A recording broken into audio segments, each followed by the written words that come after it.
Hello, and welcome to another episode of the LEI'D Back Life podcast, where we're talking about loving life, entrepreneurship, and improving daily. Joining me today, somebody that, from my experience, truly encapsulates all these things, Craig Goldenfarb.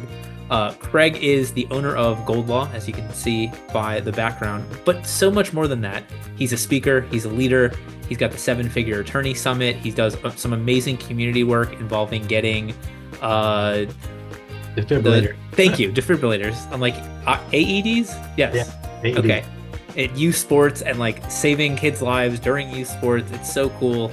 And he's a great Star Wars fan, and I always love chatting with him. Craig, thanks for being with us today. Well, it's my pleasure, Jordan. It's an honor.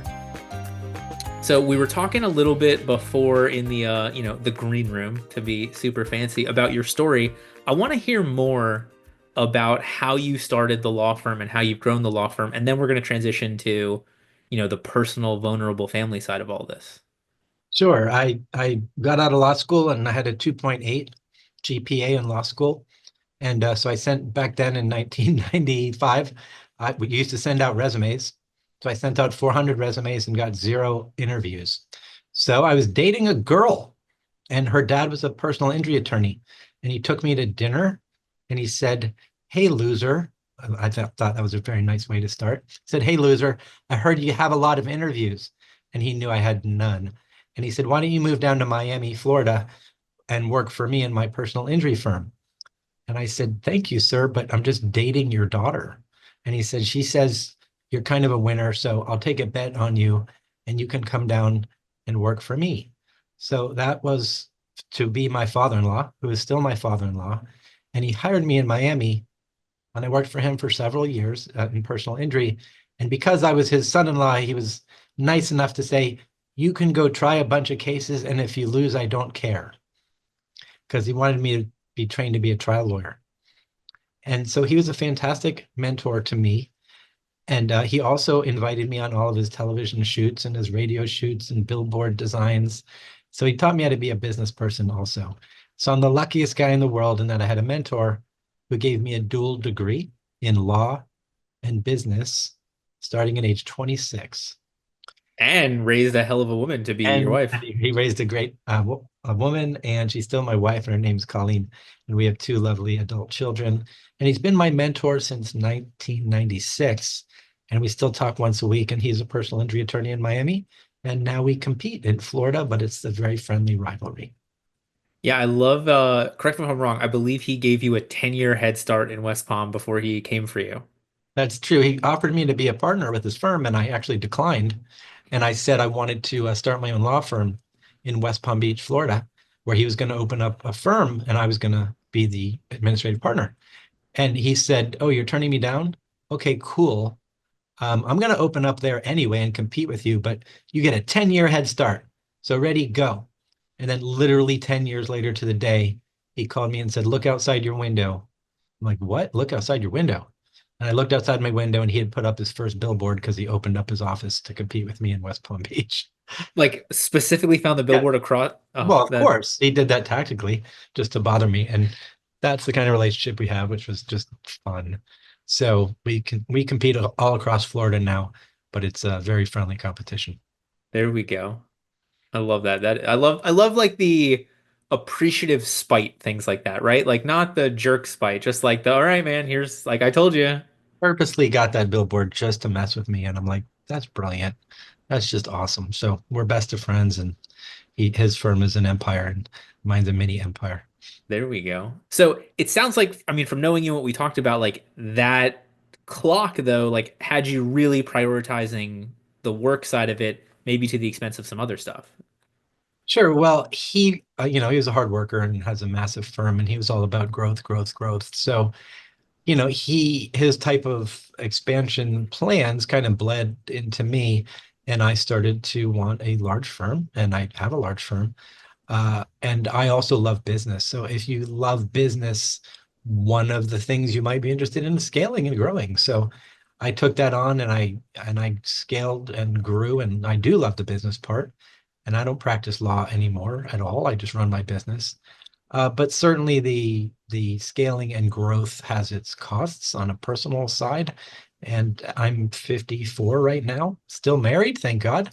My kids still think I was an okay dad, but I'll tell you there were a lot of costs along the way of workaholism, and I've delved into that very recently in the last 10 years, trying to, as you get older, you and your kids leave the house and go to college, you're left with your spouse and you're left with your wife and you're left with your relationship, and you start to take a deeper look at things because you're less busy.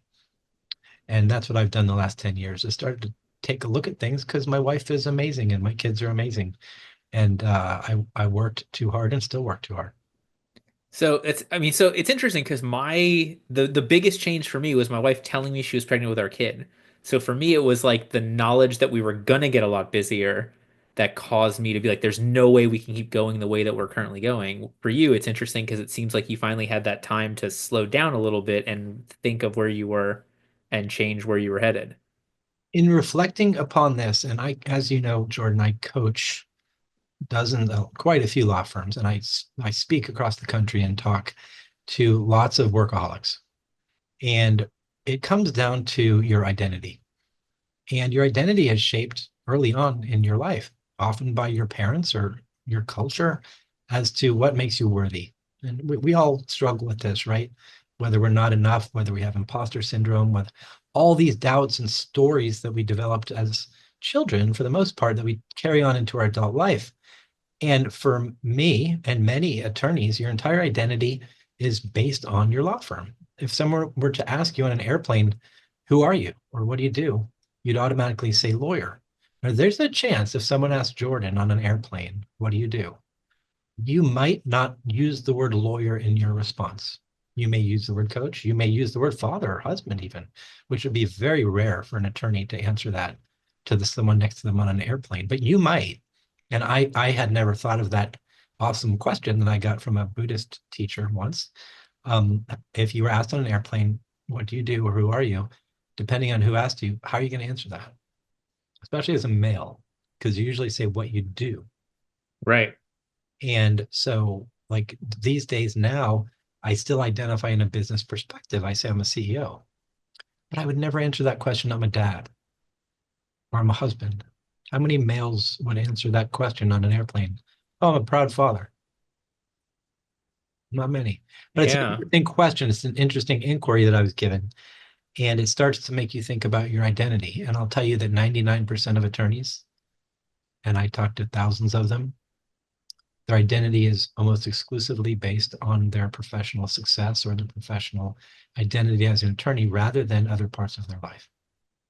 Why do you think that is?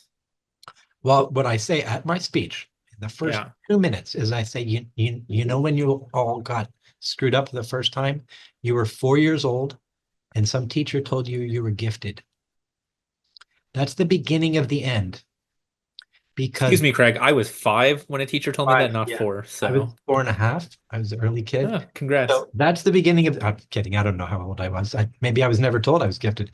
Um, so I'm sure that the problem is that you are praised or we are praised based on a value system or a system in the United States where once you're smart, you're better. Once you're better, you want to continue that positive affirmation, which is you're smart, you're better, you work hard, you succeed, wealth. I mean, our entire culture, of course, is based on evaluation, based on things that can give you an identity that is rather intoxicating. Wealth, success, being an attorney, attorneys, we think we're professionals instead of business people. These are all intoxicating identities. And I get it because I am a victim of that. My intoxicating identity is based on my success and my knowledge and my teaching and my coaching and etc. But what if it could be more rounded, like yours, for instance? I think you have a very rounded identity.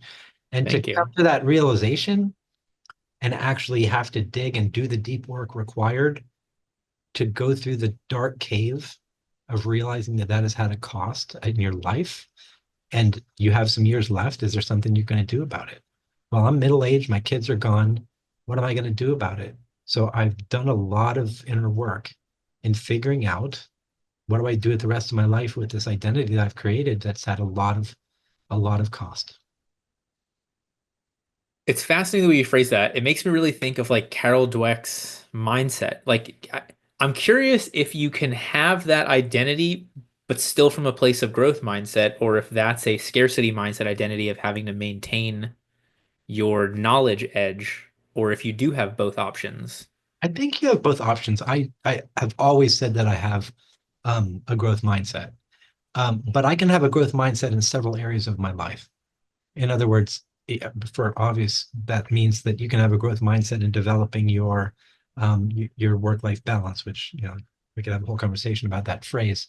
But I have a growth mindset in all areas, and I can kind of take my foot off the gas from my professional growth mindset because I'm fine. Another business and another, seven figures here is not going to make any difference. But if I'm not connected to my wife, and I continued to not be connected to my wife, I'd be divorced. Now that is a needle mover. Where your kid's committing suicide, that's a needle mover. And they do if you neglect them, or they get on drugs, or they make poor choices because you neglected them. Those are things that when you're 55 or 60 or 70, you look back and you're like, that extra $1 million didn't make a difference, but now my child is dead.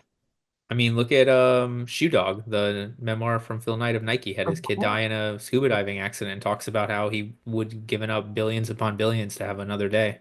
100%. And we're so blinded and so busy and that by success and wealth and pursuit of stuff, that we're blind to the fact that it can all be taken away in an instant. And I still struggle with that. I'm still a workaholic. I'm still an addict. When you're an Alcoholics Anonymous, you're never not an alcoholic. You just deal with it the rest of your life and figure out habits with which to not succumb to your addiction. But most lawyers are addicted to work. Well, and see, that's so it's interesting you mentioned the AA because, like, my name's so and so, I'm alcoholic. Like, that's the opening of all the stuff. But it sounds like here we're talking about really flipping that. Like, I'm Craig, I'm a lawyer, to I'm a CEO, to I'm a dad, to like, so it sounds like we're almost trying to rewire that I am a blank to Well, help people make this focus. I think you can be several I am statements and have Okay. several different identities. But the point is that, anything out of balance is out of whack, which is if 90% of what I do and what I think about is business related, whether it's CEO or lawyer, that's the same thing. I'm addicted Okay. to being a CEO. It's the same drug. You can switch from heroin to crack, but you're not going to get a lot better, right? So, and you can switch from heroin to Percocet, but you're not going to get a lot better. It's just one drug is more harmful than the other. So you can switch to a less harmful drug. I switched to a less harmful drug. To me, lawyer was awful because I didn't like it and I was miserable. I switched to CEO, which I love. So I'm still addicted, but now I'm addicted to something I truly enjoy. Well, that's better, but that can still lead you to divorce or your kids hating you. So now my life is happy in the business regard, but the other part's the more challenging part, which is the exercise, the nutrition, the health, the connection, the relationships, the spirituality, the all areas of the life wheel, which I'm sure you're familiar with. You can perfect the wealth wheel. That's easy. But what about the other six areas? Well, it's interesting. So last week we had Jennifer Gilman on talking about her six pillars of a great life and how lawyers use that more encompassing persona to like find a better fit, to generate more business, to have more leverage, to find a better firm. Here, though, from the firm owner standpoint, like, what's the impetus? I know with you, it was the having the time with the kids out of the house. With me, it was having the son. But like, how do we get more people to have that moment of change? Self-reflection. Well, Yeah. I think there are many methods. When you study change theory, I read some Japanese change theory, and there's one is pain. You hit a bottom, you have a heart attack. So that's forced change. It's called forced change. So forced change is you have a heart attack, you're no longer able to do X, right? Or you die. That's forced change. You can't work anymore because you're dead or you had a heart attack. And then there's gradual change, which has to be caused internally by some sort of pain or some sort of something that's pulling you towards something. So in therapy, they say, are you running away from something or are you running towards something? And running towards something is a lot more powerful than running away from something, much more powerful. So if you're running away from being fat, that's okay. But what if you're running towards a marathon or you're running towards something beautiful, which is fitness or health? Then you're running towards something that's lovely instead of running away from being fat. So Not hearing my wheezing voice in all the videos of my young child when I was 50, 60 pounds heavier. Yeah, I trust so me. And literally running in those I cases, really run it. So the impetus for change can come from a number of places. For me, luckily, I did not have a heart attack, but I got to a point where my wife and I were disconnected, and we were talking about, what are we together for? My kids were going through problems, dealing with anxieties, and it was coming out in therapy because that some of that was due to having an absentee father. And you can either get defensive and blame the world for that and say, well, I provided. I was the provider, which is like when my wife speaks at my seminar about this, the title of her speech is Why Your Identity as a Provider is Bullshit. mm, That's the title of her speech. And that's what all of us do that are workaholics, to excuse the fact that we're neglecting all areas of our life. Because I'm trying to create a great life for my children and wife. You know what? It's bullshit. Because if you're never with your children and your wife, how are you creating a great life for your children and your wife or husband? It's bullshit. And it's what we all hide behind when we work 70 hours a week. I just got to take this call. I just got to do that email. I just got to write that brief or prepare for that deposition. Why are you doing that, honey? Well, to provide for the family. What family? but is it, I mean, I guess it's different for everybody.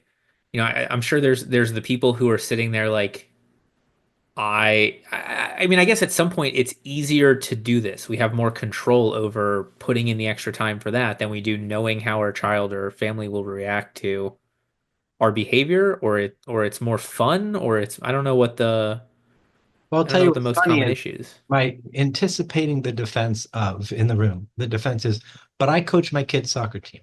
But I Yeah. went on 4 vacations every year. It's the excuses. So my wife shows a picture of me, several pictures of me coaching my daughter's soccer for 10 years, going on multiple vacations. So because she's anticipating the defensiveness in the room. And she says, so did Craig. But here's what was happening behind the scenes. He was coaching, but he was also marketing the chiropractor next to him on the sidelines, where he wasn't paying attention when his daughter got fouled on the soccer field, or he was on vacation, but he said, I have to spend 2 hours a day on my computer during vacation, honey, because I need to check in with the office. So there's a difference between presence and presence, as you know, which is you can be physically present at Yellowstone National Park with your family, but if you're mentally checking in with the office 4 times a day and for an hour on your laptop, you're not present. You're there, but you're not present. So there's a massive difference between checking the boxes. She calls it the checking the boxes slides on the PowerPoint, which is I checked all the boxes. I was a 10-year soccer coach for both my girls. I took multiple vacations.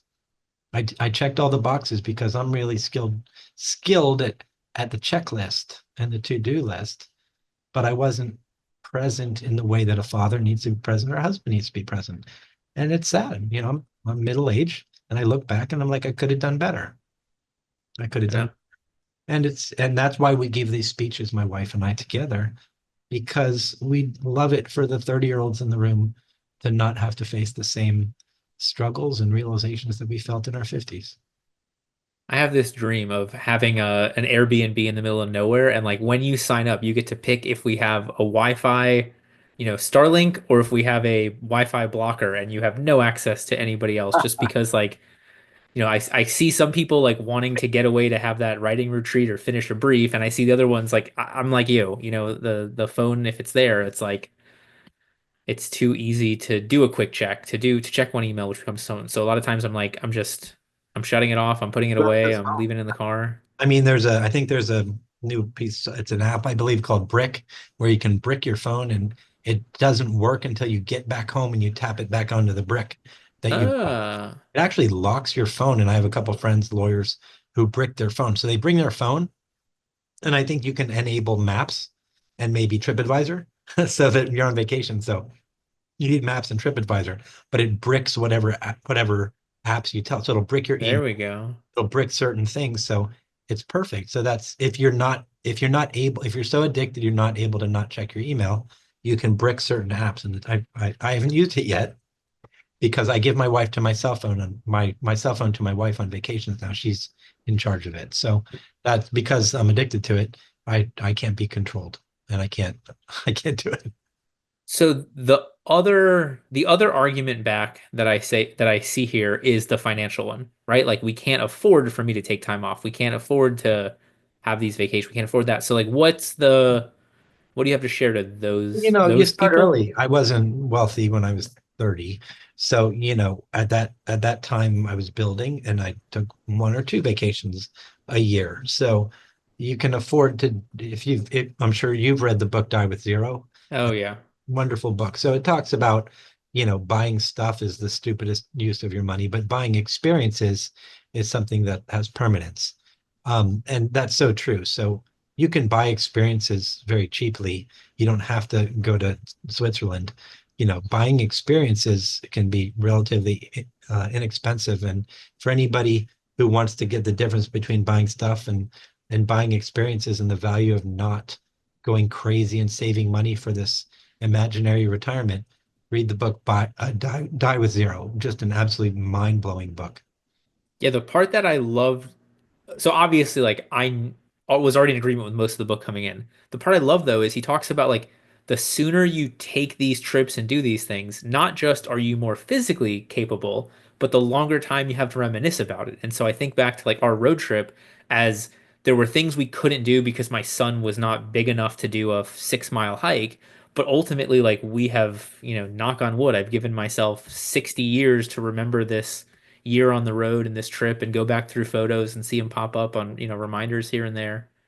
I I- love that part of the book. Yeah, the length of time to enjoy them. And I love the fact that in chapter whatever he says the average age of inheritance is 61, I believe. So we're saving money for our kids to make their lives better. But the statistics say we're going to die when our kids are 61. So they don't need the money when they're 61. Right. So why are we squirreling away all this money and not going on that vacation, not having that fun event, not flying first class, whatever you want to do? Because our kids are going to inherit when they're 61 years old. It's crazy.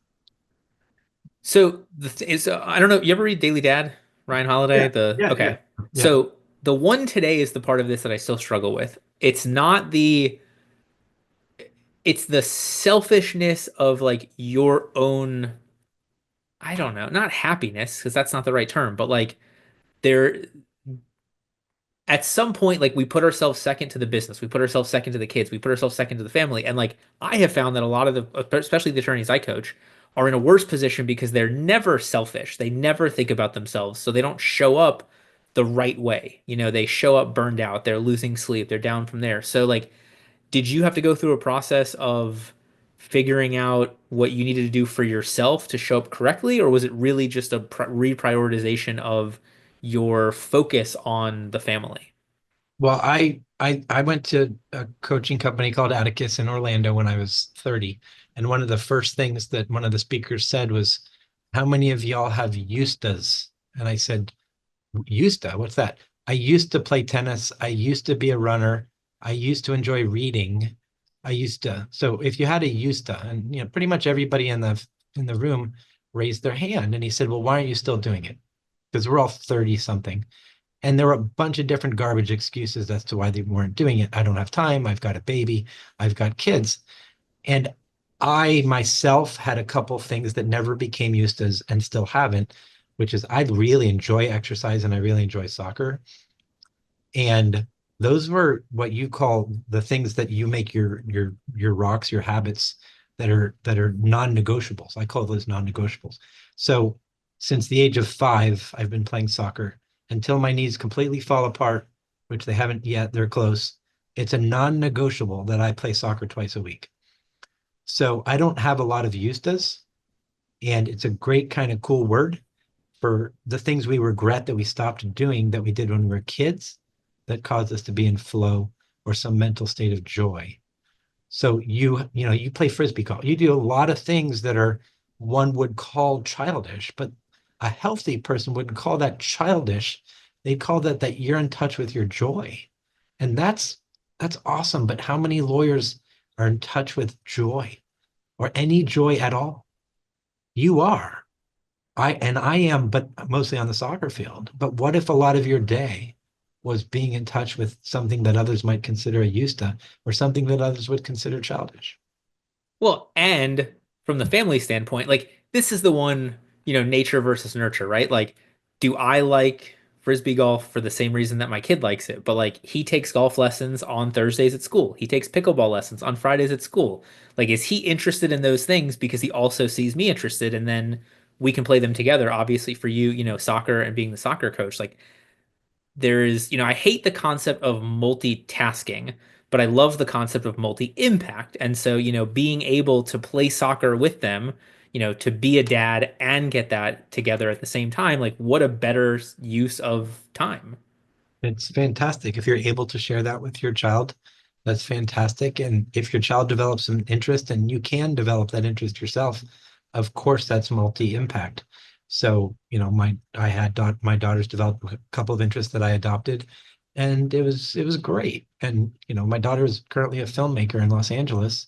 So I kind of started to learn a little bit about the filming, and she filmed a horror movie at my office, which Oh, was wow. amazingly cool on a weekend. So I got to participate in watching her and helping her do that when she was in her arts high school here. So Like you the horror of being a workaholic or like legit horror at the office? like there were dead bodies in our Okay, office. got it. And the staff came into a bloody mirror on Monday because she forgot to clean it up. Oh my It gosh. was a really funny story now. It was horrible at the time because we called they called the cops because they thought that there was blood on the mirror, but it was fake blood Monday morning in the law office because Oh my my daughter, gosh. being age 17, forgot to clean up the blood on the mirror. That was great fun. I, So, how did the cops handle it? Were they like, this no, isn't the first we time? as soon as I got into work, which was luckily 15 minutes later, Yeah, found me. I'm like, oh my God, tell the police not to come. That was my daughter. It's fake blood. Uh, gotcha. and then I'm like, oh, fake blood. It was, Too funny. it was ketchup. Anyway, so yeah, I mean, if you have a lot of Eustas, it's a problem. And there's lots of lawyers that their whole life is Eustas, and there's nothing they do anymore where they're reconnecting with some sense of joy.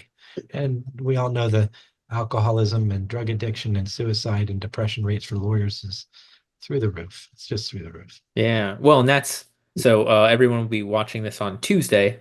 This Friday, my newsletter is about self-care and relaxation. So really getting into these things because whether you want to exist longer to make a ton of money or be there for your family, like if you don't take care of yourself, you don't stay in the game, whether it's a heart attack or a stroke or just, general malaise for an extended period of time over all these things. Your life energy just dies out because you're not having any fun or joy or anything. So, we've taken couples workshops. My wife and I were very intentional about our relationship. We're part of a couples retreat in Atticus in the coaching program where they teach a lot of these things for entrepreneurs and lawyers. So, and we co-host that. We help to lead the workshop. So this is something where we know we have to work on it every day. Relationship is harder than work. And I love this analogy that we teach. I ask entrepreneurs, how many meetings do you have a day, including depositions or whatever? And they're like 6 or 5 or 10. And I say, okay, great. So you run your life at work with 7 meetings a day on average. And I say, how many meetings do you have a day at home? I was gonna say it was like breakfast Right. meeting, dinner Right. meeting. Right. And they're like, what do you mean meeting with an agenda? I said, with an agenda. They're like, none. And I say, so you try to organize half of your life with very structured agendaed meetings. And at home, you never meet with your wife to talk about goals or KPIs or what you're doing that Saturday or date night or making sure your schedule is on the same page. We meet twice a week for an hour on this stuff. And we talk about our goals and our KPIs and our growth goals in a domestic setting. And that has done, and then it's structured.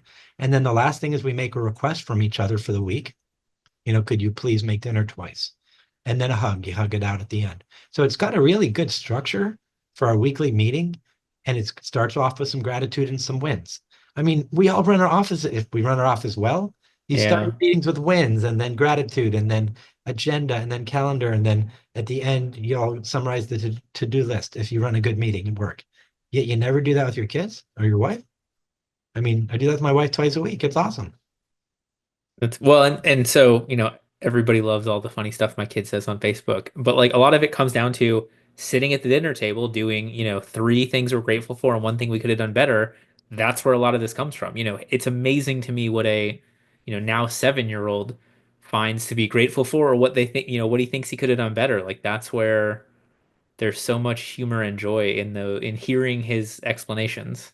And watching his head be trained to gratitude. Those are creating neurological pathways that you're doing for your son that are literally changing his brain.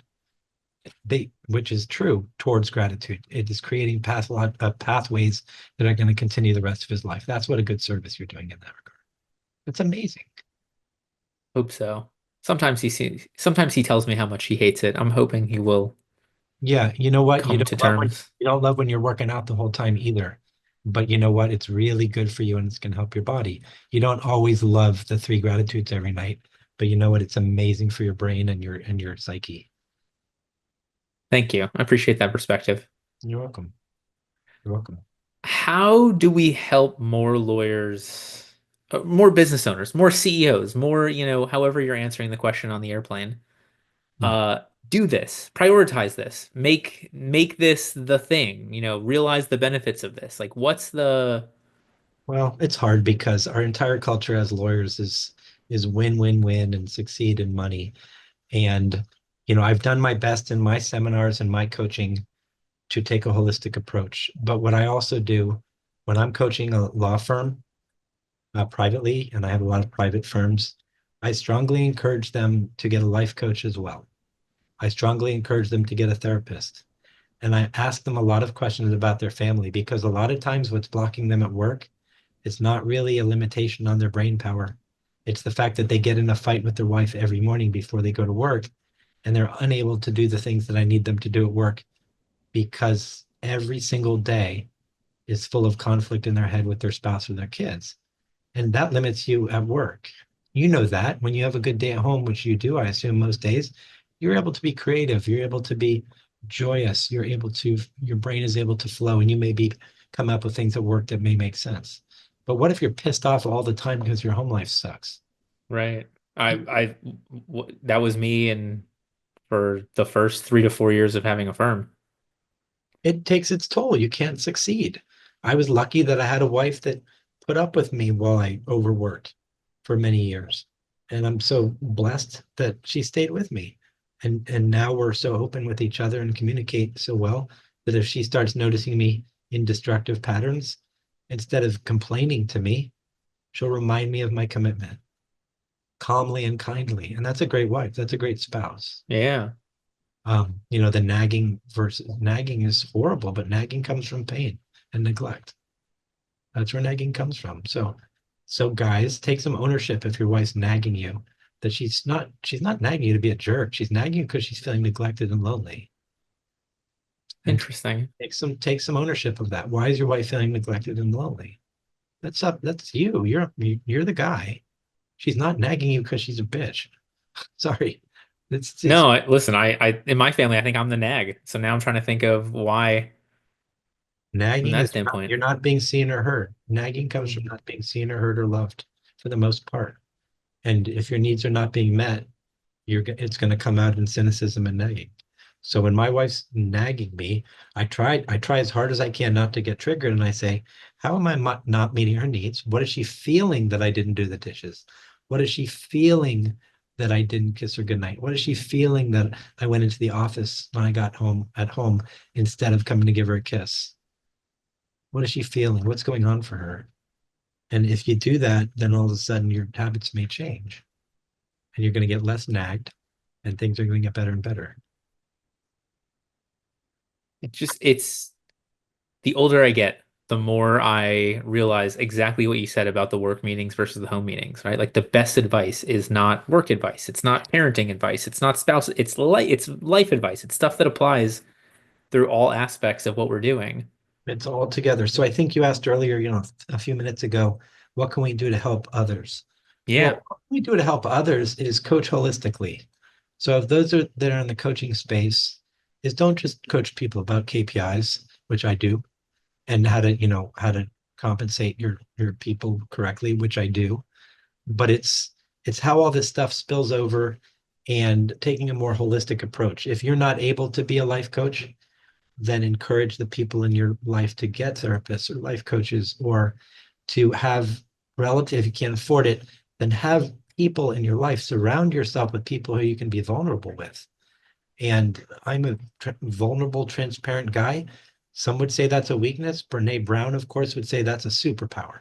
It's an Yeah. absolute superpower to be vulnerable, because people then trust you and people like you because you're not hiding anything and there's no pretense.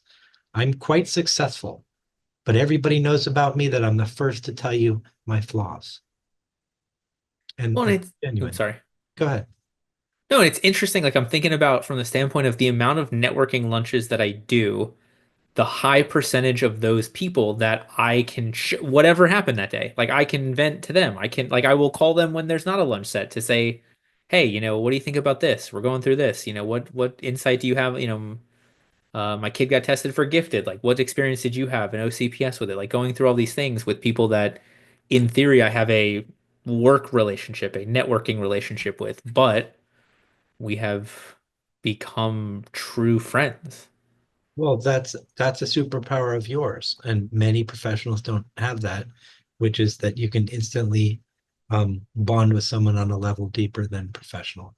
And it is a superpower, because most lawyers have a very low EQ, don't Yeah. and are very walled off, because intellects by nature are somewhat walled off, and they can't relate to people. And we all know from marketing 101 that you get business if someone knows you, trusts you, and likes you. Well, everybody's going to know you if you're smart and successful, but are they going to trust you and like you? And that's, if you can get those other two, you're up on 95% of lawyers, because who trusts lawyers? Who likes lawyers? Not many. But if you're a lawyer who is likable and trustable, oh my God, you're going to succeed. And despite yourself, even if you're not that smart or great a lawyer, because people will love you and they'll refer you business because you're referable. Well, and vulnerability is likability. Well, is likability to the right person. You'll get some people that'll be like, "Oh, so and so has a real personality, like forget them." Yeah, But the correct. people that actually want a true connection or actually care about who they're working with, I think embrace the Yeah, vulnerability as likability. if you think vulnerability is a weakness, I'm not particularly interested in hanging around you.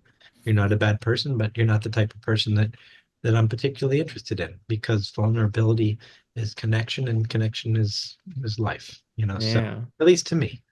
At least to me. I love connecting. I'm an extrovert, but you can be an introvert and still value connection in many ways. My wife's an introvert, but when she speaks in front of 500 lawyers, she's an extrovert. So she can turn it on when she needs to. But see, so I'm an extrovert. My wife's an introvert as well. I am like jealous of it because we will go somewhere and I will be like, oh, I met, 10, 15 people and had this chat. My wife will be like, I talked to these two people for 2 hours. Now we're best friends. They're Benji's godparents. Like we set up dinner for next week. So like even from the stage, like I imagine an introvert, like I'm looking at everybody. I imagine an introvert being like, all right, I'm doing this part to like Tom who's sitting over there and Jane over here and Jill. Like I am talking into your soul in a way that I'm just like so jealous of Yeah. Well, introverts. Oh, you yeah. lucky people. Lucky people, I guess. I mean, I enjoy my extroversion, but it's true that she can get deep with someone instantly, and it takes me a bit, but I'm vulnerable, so I can do it. It just takes me a little longer because I'm an extrovert. I want to hop from person to person and make a lot of friends, like you probably do. Yeah. It's Well, I, interesting.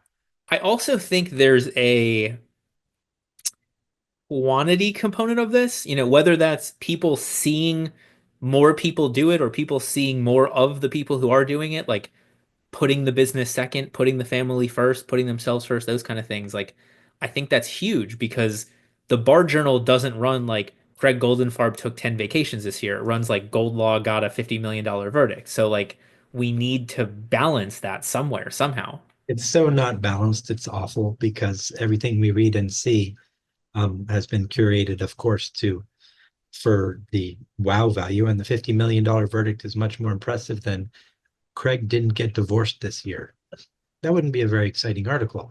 Um, but when my wife speaks and tells really powerful stories, that brings awareness to the room of the reality of that you can't just be devoted only to work. It's going to have its costs elsewhere. And we've got to wake up to that and be aware of that. And most lawyers become aware of that when they get the divorce papers. Yeah. Well, and so I'm gonna have to pick your brain more about this because like next month we're gonna be launching the Luau. I'm trying to get like an online community to do this. And I didn't know that we were going here in this conversation, but like the horizontal ties among like-minded business owners, I think is sometimes the most important thing for all of this. Seeing how successful you are and that you're making time for these, seeing how I did these from not day one, but day, 1,000, seeing more people like finding the right path. I think it cuts through a lot of the bullshit excuses and allows people to say like, well, if they can do it, I can too. Absolutely. And it's so hidden. It's kind of like mental health was 5 years ago or 10 years ago, which is nobody talked about mental health 10 years ago. 5 years Yeah, ago was starting to get somewhat accepted. A couple of years ago, it's even more accepted. And now you've got professional athletes talking about it. Right. So it's really a slow journey, but we have not really even scratched the surface in the legal field on that journey. There are plenty of, yeah, seminars for meditation for lawyers or for healthy lawyers or health initiatives, but they're so few and far between. It's really and sad. not impactful. They're checking a box to use your earlier Yeah, you get your thing. one CLE credit for health, right? Or Yeah. something, they've added it as a CLE requirement, mental health or something. That's not going to do it. It's got to become more mainstream, just like the issue of mental health has become more mainstream. Mental health for lawyers, way behind mental health for America right now. And part of it Totally. is because you're a tough guy persona, and we're in a conflict profession. Anything like that is seen as weakness. And But yet horrible. we're in the most competitive industry. Not necessarily like I think realtors are the most competitive to fight for business, but like truly we have our case and there's another lawyer, a team of lawyers trying to ruin our case. Like the Yep. combat of advocacy, it makes it And so much harder. I mean, our amygdala is triggered all day because we're in fight or flight. All day we're in amygdala, right? So that's what we're in during the day and creating cortisol the entire day at work. That's how we're trained. And that's kind of what trial lawyers do. Even Mm. other types of litigators, that's what they do. They're in cortisol and amygdala world. So you're expected then to turn it off and go to prefrontal cortex right when you get home in an instant and become a loving, caring person who is now using a different part of their brain when you've been using your amygdala all day. That's kind of hard. So there are techniques and strategies to shift your brain from one to the other and have a buffer period, which I have, of shifting parts of your brain. I mean, we're using our prefrontal cortex to reason at work, but we're also using conflict, conflict resolution, fear, or flight at work way more than at home. And it's hard to change that if that's what you do all day. So there's so many different techniques in using that, but we call it the 15-minute buffer. When I get home, my wife's basically not allowed to talk to me. I have to shift. I have to meditate. I have to put on different clothing. I have to shift from work Craig to home Craig. And that's really hard, but it takes 15 minutes for me to do. Yeah. Well, and it's doubly interesting, like, David Ball and talking to jurors in the reptile brain. Like, we're actively trying to impact other people's innate back of the brain amygdala stuff, but not applying that same thought process to how we're negatively impacting ourselves. Of course. Yeah, it's fascinating. So that's why using things like mindfulness or studying some neuroscience or whatever, which I love to do. Now every lawyer's like, I don't have time to do that. It's one of my hobbies is kind of reading that stuff and mindfulness. And I got into mindfulness 25 years ago. So that has helped me learn some of these techniques and some of these things. And to me, that's the path I took that helped me gain a little bit of perspective. Okay, so let me as we get towards the end, let me talk about next week's episode. We'll come back. Next week we have another great guest, Chris Nicolaysen. For those of you that don't know, runs a PI firm in Colorado Springs. Just a great guy, like really into a bunch of the coaching programs, the right mindset. Like I'm fascinated to see the conversation that Chris and I have because so many of the things he posts online I think are very similar to what Craig's talking about and really trying to like break through this wall of that we put up against the world to be ourselves and using that for the benefit of our cases and our families and our lives. So that should be fun. Do you mind if I put up a pitch for my seminar, which is in I, Orlando? no, not, I don't mind at all. Go right ahead. That's what I was Sure. gonna. So for the last 10 years or so, I run a seminar called the Seven Figure Attorney Summit. And I speak a lot on KPIs and how to compensate your lawyers and staff. And I basically talk about how I run my entire law firm. And I'm very transparent and give a lot of data, a lot of information. My law firm is uh, about 85 people, 11 lawyers, very large in personal injury. Wait, I want to chime in on you for a second. Sure. Yep. Craig's rundown of KPIs and data is still to this day, having read 500 something business books, the single best rundown I have seen. So I want to make sure that I give you that shout out. We're Thank, recording this, it's in writing. thank Everybody else can hear it.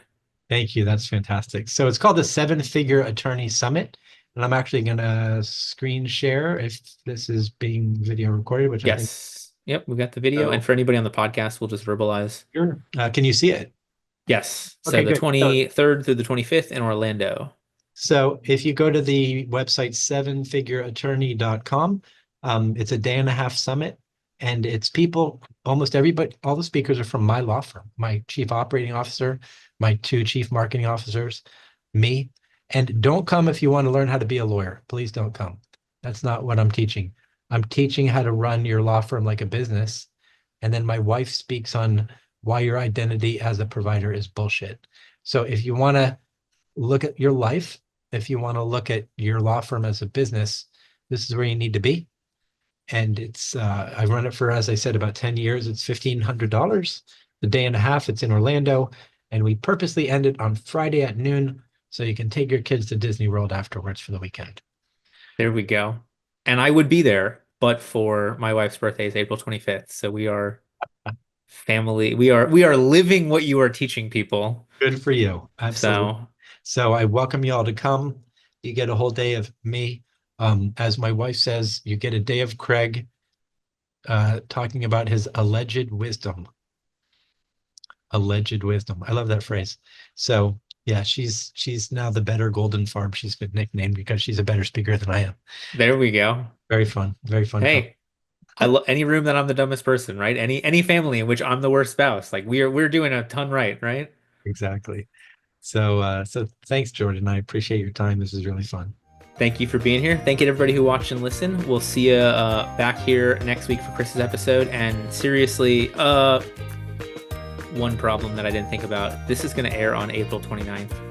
Oh, that's okay. So if it doesn't promo early enough, no worries. All right, I'll make sure we do like an early shout out to get it on there. No worries. All right, see y'all next week. Thank you so much for being with us today. Thank you, Jordan.